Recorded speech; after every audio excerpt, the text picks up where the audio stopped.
Página de abertura. Livro Luz no Lar, psicografado por Francisco Cândido Xavier, por diversos espíritos. Número da mensagem: 24. Título: Renúncia. Se teus pais não procuram a intimidade do Cristo, renuncia à felicidade de vê-los comungar contigo o divino banquete da Boa Nova e ajuda teus pais. Se teus filhos permanecem distantes do Evangelho, renuncia ao contentamento de sentir-lhes o coração com o teu coração na senda redentora e ajuda teus filhos. Se teus amigos não conseguem ainda perceber o amor de Jesus, renuncia à aventura de guardá-los no calor de tua alma ante o sol da verdade e ajuda teus amigos. Renúncia com Jesus não quer dizer deserção, expressa devotamento maior. Nele mesmo, o Senhor, vamos encontrar o sublime exemplo. Esquecido de muitos e por muitos relegado às agonias da negação, nem por isso se afastou dos companheiros que lhe deram as angústias do amor não amado. Ressurgindo da cruz, ele, que atravessara sozinho os pesadelos da ingratidão e as torturas da morte, volta ao convívio deles e lhes diz confiante: eis que estarei convosco até ao fim dos séculos. Emmanuel. E agora, a palestra. Irmãos de jornada, hoje vamos dar continuidade ao estudo do livro dos Evangelhos segundo o Espiritismo. Estamos no capítulo 5, Bem-aventurados os aflitos. Estudaremos os itens 6 a 10, que tratam das causas anteriores das aflições, e o item 11, que trata do esquecimento do passado. Esse capítulo todo é muito interessante, né? Vale a leitura, como todo evangelho. Enfim, vamos então às causas anteriores das aflições. Kardec destaca: mas, se há males nesta vida, cuja causa primária é o homem, ou seja, que o homem causou, outros há também, aos quais, pelo menos na aparência, ele é completamente estranho e que parecem atingi-lo como que por fatalidade. Tal, por exemplo, a perda de entes queridos e a dos que são o amparo da família. Tais ainda os acidentes que nenhuma previsão poderia impedir, os reveses da fortuna, que frustram todas as precauções aconselhadas pela prudência, os flagelos naturais, as enfermidades de nascença, sobretudo as que tiram a tantos infelizes os meios de ganhar a vida pelo trabalho, as deformidades, a idiotia, o cretinismo, etc.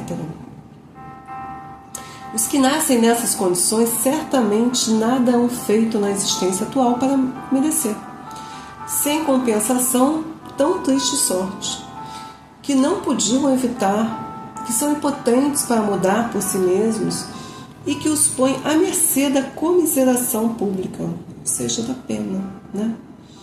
Por que, pois, seres tão desgraçados enquanto ao lado deles, sob o mesmo teto, na mesma família, outros são favorecidos de todos os modos?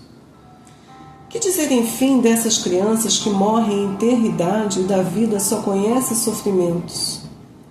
Problemas são esses que ainda nenhuma filosofia pôde resolver, anomalias que nenhuma religião pôde justificar e que seriam a negação da bondade, da justiça e da providência de Deus, se verificasse a hipótese de ser criada a alma ao mesmo tempo em que o corpo e de estar a sua sorte irrevogavelmente determinada após a permanência de alguns instantes na Terra. O que fizeram essas almas que acabam de sair das mãos do Criador para se verem neste mundo abraços com tantas misérias e para merecerem no futuro uma recompensa ou uma punição qualquer, visto que não hão podido praticar nem o bem nem o mal. Todavia, por virtude do axioma segundo o qual todo efeito tem uma causa, tais misérias são efeitos que hão de ter uma causa, e desde que se admita um Deus justo, essa causa também há de ser justa. Ora, ao efeito precedendo sempre a causa, se esta não se encontra na vida atual, há de ser anterior a esta vida, isto é, há de estar numa existência precedente. Por outro lado, não podendo Deus punir alguém pelo bem que fez, nem pelo mal que não fez, se somos punidos é que fizemos o mal. Se esse mal não o fizemos na vida presente, tê-lo-emos feito noutra. É uma alternativa a que ninguém pode fugir e que a lógica decide que parte se acha a justiça de Deus. Né? Alguns irmãos de outras religiões entendem, por exemplo, quando acontece isso com um neném, né, que nasce, enfim, e morre em pouco tempo, que nasce com problemas, que seria em virtude do pecado original dos pais, né? Mas, com todo respeito aos irmãos e à crença, né, que eles têm, não seria justo, né, pagar o erro de outrem. Nem a nossa justiça, que é tão falha ainda, isso não acontece. Então Deus, que é a suprema bondade e misericórdia, jamais faria isso. Então, se sofremos, algum motivo tem, e esse motivo é justo. Ou seja, nós fizemos por onde, né? Isso que nós estamos estudando hoje. Então, continua Kardec, o homem, pois, nem sempre é punido ou punido completamente na sua existência atual, mas não escapa nunca às consequências de suas faltas. A prosperidade do mal é apenas momentânea. Se ele não espiar hoje, espiará amanhã, ao passo que aquele sofre está espiando o seu passado. Então, sabe aquela situação? Deus nos dá o livre-arbítrio, né? Nós temos total liberdade para plantarmos o que nós quisermos, mas a colheita é obrigatória.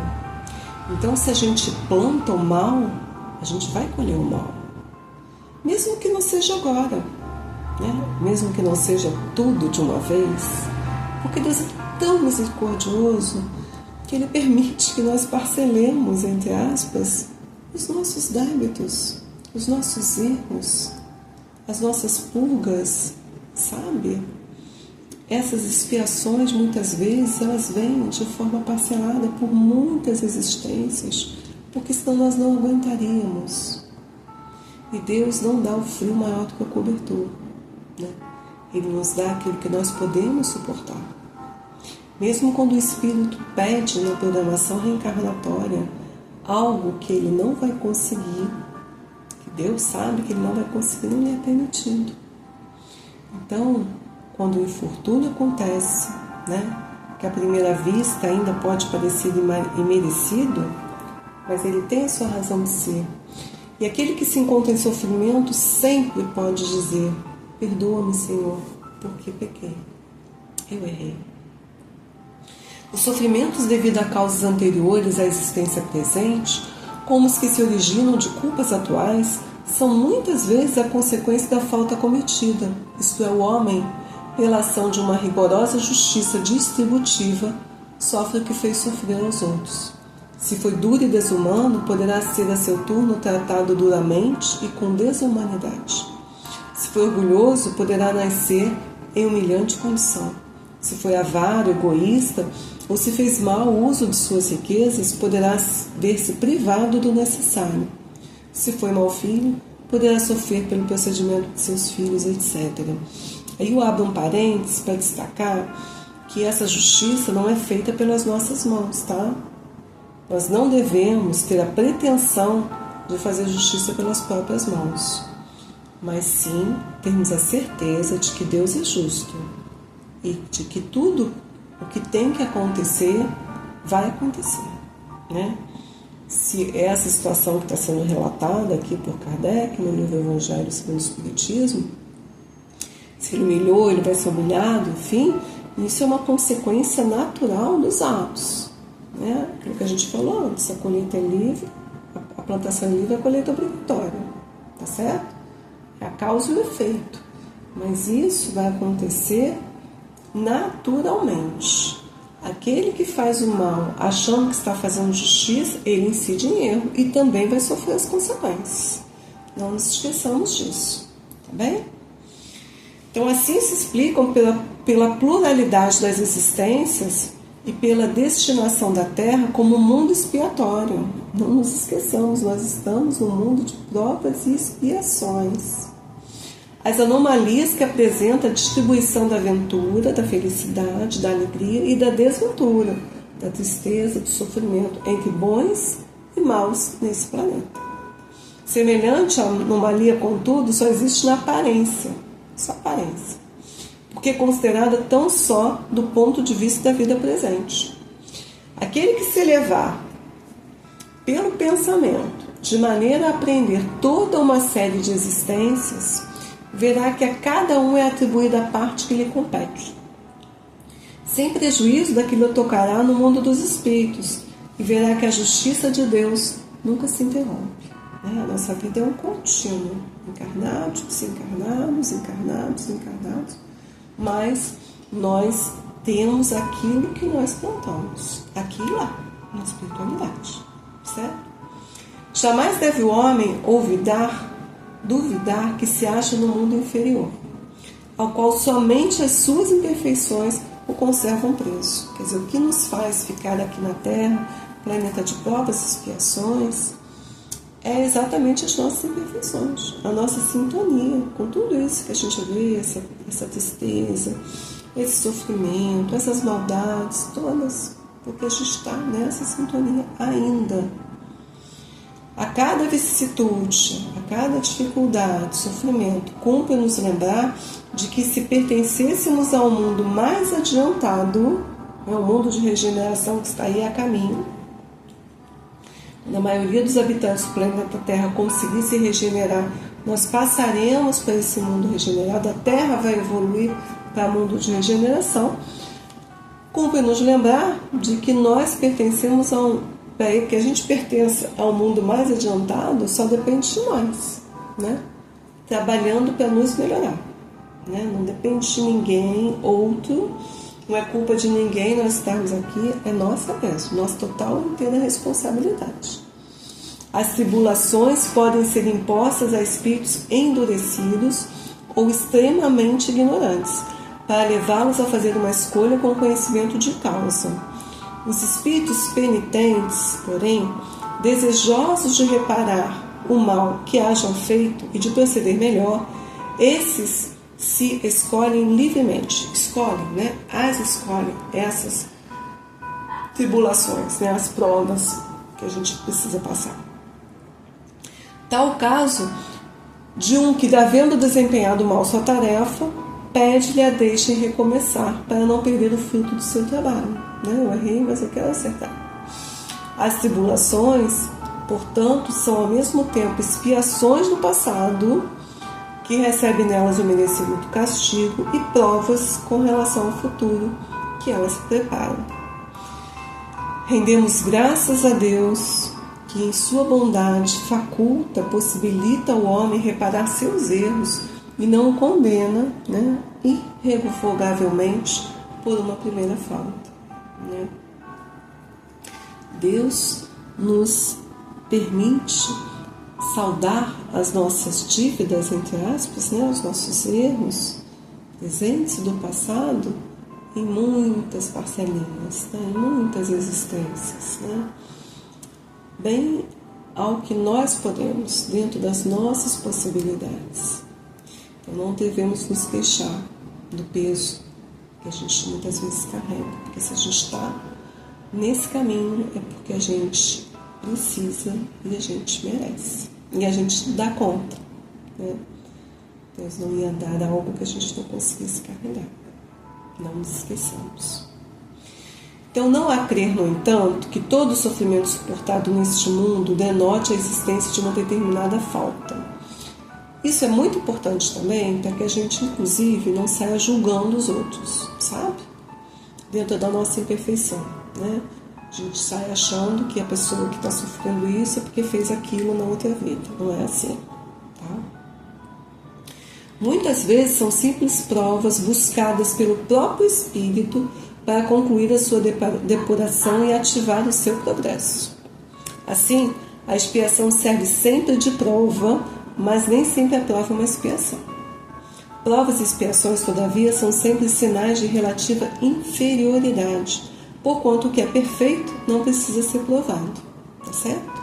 Enquanto a gente for imperfeito, a gente ainda vai passar pelo menos por prova e expiação sempre que a gente errar, né?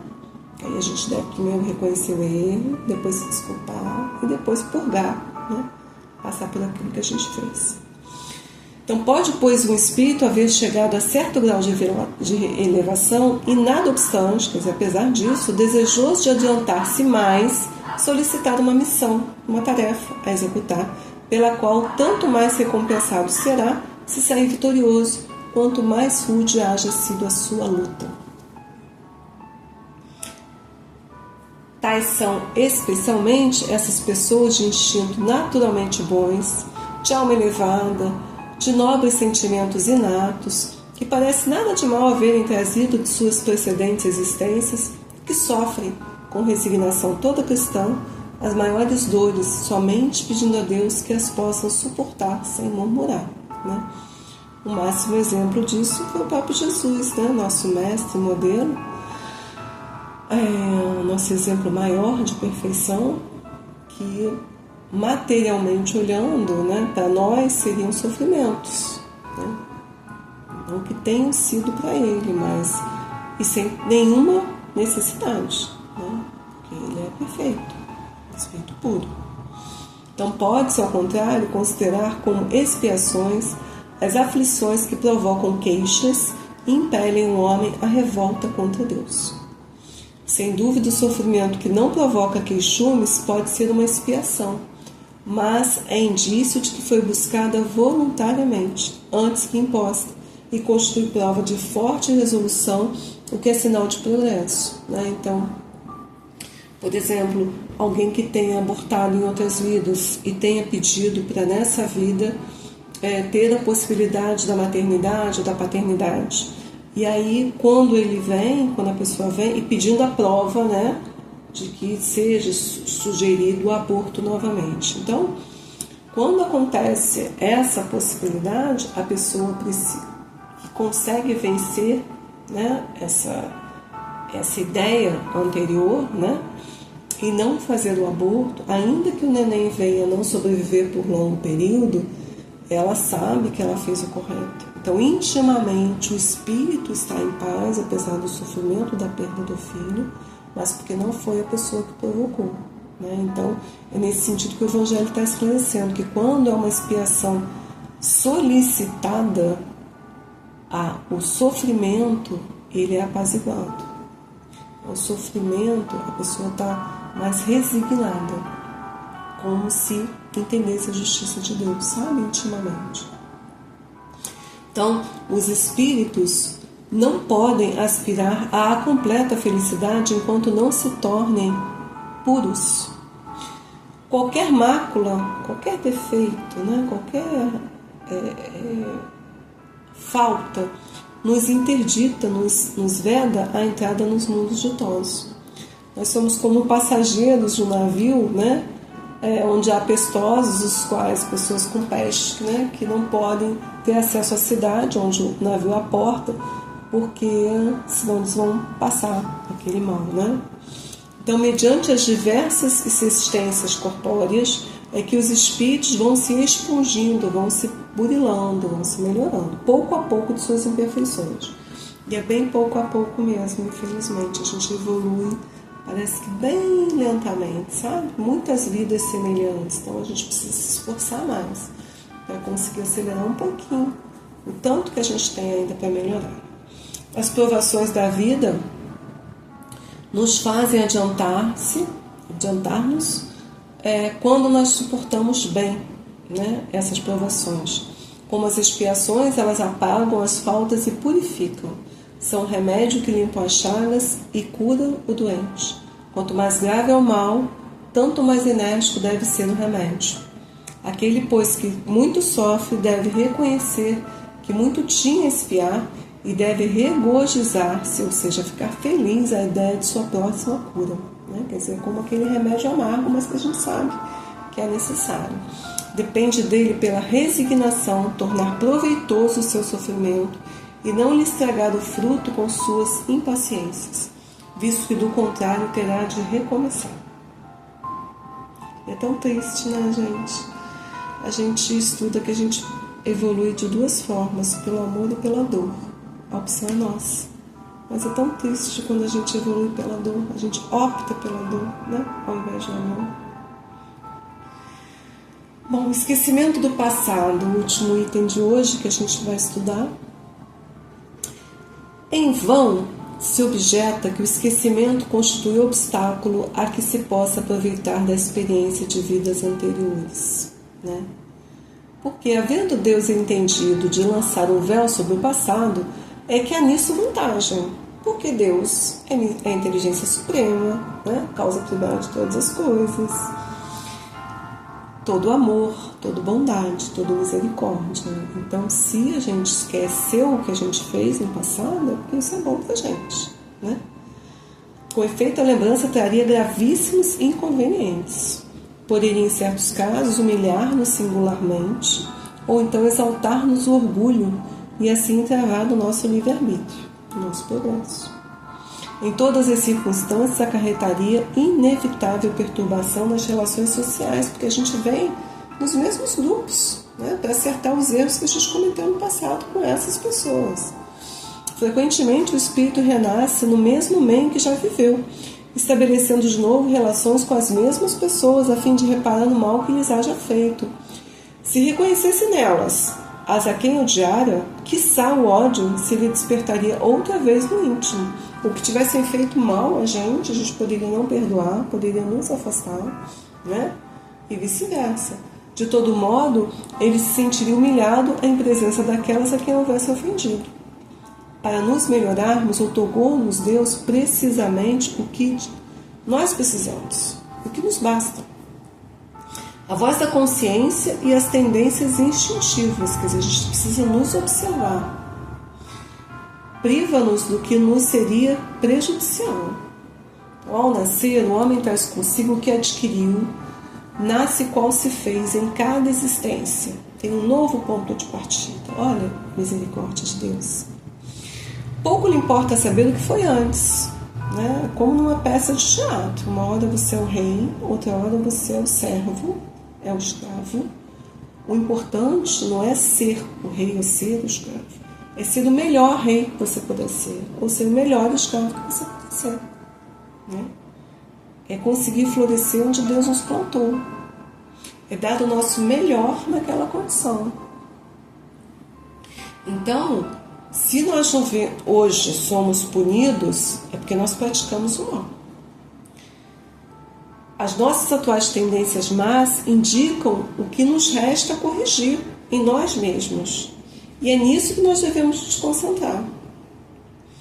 Porquanto daquilo que se haja corrigido completamente, nenhum traço mais conservará. Quando a gente consegue conquistar uma virtude, ela é nossa, a gente não perde mais. Por isso aquela frase, perdi a paciência, ela não é verdadeira. Porque a paciência é uma virtude. Quem adquire a virtude da paciência não perde. Porque a gente não retrograda, a gente evolui apenas, né? Então, se a gente perdeu a paciência, é porque a gente ainda não tem a virtude da paciência.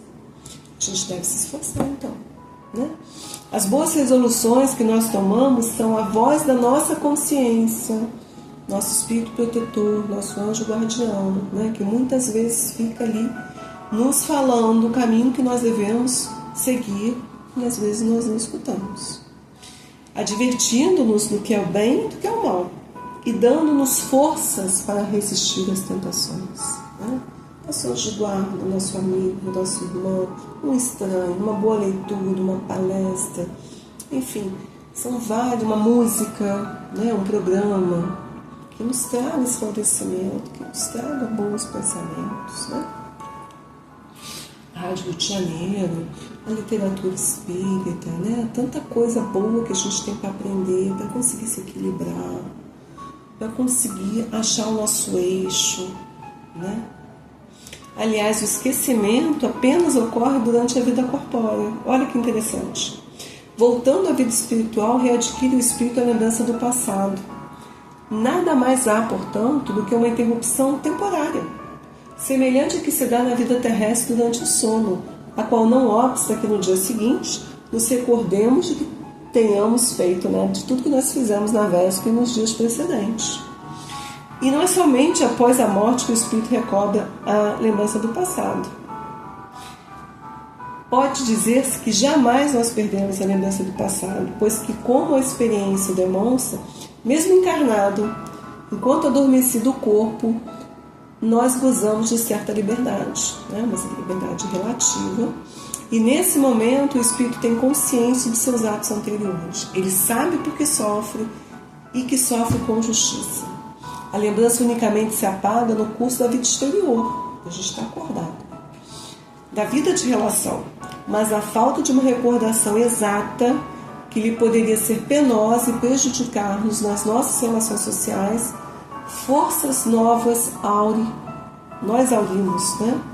Nesse instante de emancipação da alma, se sabemos aproveitar. Né? Olha a importância do momento do sono, gente. Então, assim, antes de finalizar, vamos destacar alguns pontos importantes desse estudo de hoje, né? Para a gente refletir. Todo sofrimento tem uma causa. Ninguém escapa, assim, uma causa causada por nós, tá? Não por terceiro, seja nessa vida ou numa vida pretérita, mas sempre nós. Ninguém escapa às consequências das suas faltas. Pode eventualmente não ser nessa vida, mas vai vir numa próxima. Enfim, ela vai estar aí, né? A colheita vai ser obrigatória. Mas, como eu disse e repito, que não seja pela nossa mão, tá? Nunca. A gente nunca deve tentar fazer justiça pelas nossas mãos. Nunca. Isso cabe apenas e exclusivamente a Deus. Aqui no nosso mundo corpóreo, há justiça. A justiça é poder judiciário, quero dizer, certo? Nunca pelas nossas mãos, próprias mãos. Que nunca nos falte a certeza na justiça divina, que nos proporciona, inclusive, paciência, resignação, para aceitarmos as dificuldades pelas quais devemos passar. Então, se está difícil, vamos rezar, orar, pedir a Deus. A oração tem muita força, para que a gente possa ter resignação, para que a gente possa conseguir passar pelas provas, pelas expiações, sem murmurar, sem ficar reclamando, né?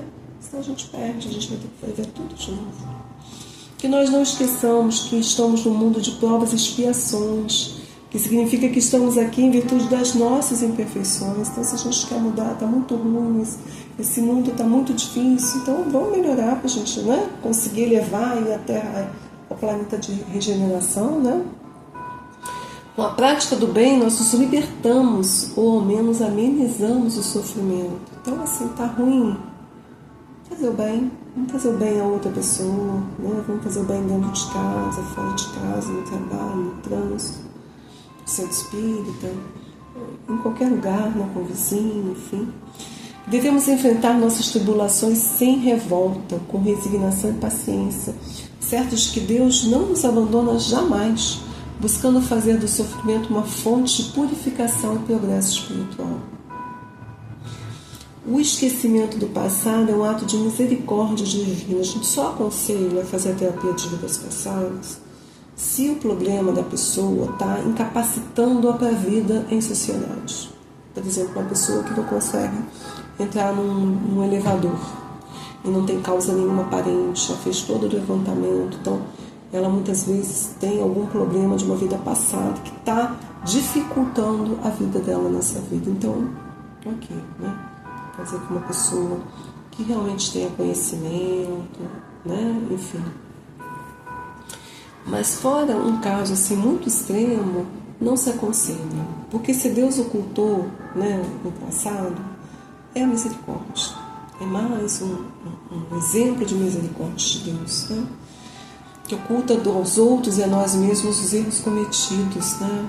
Mas que a voz da consciência, a gente quiser saber o que a gente fez, né? Quais foram os erros do passado, só a gente observar, né? Observar o nosso orgulho, nossa vaidade, o egoísmo, inveja, ambição, e aí sim procurar corrigir.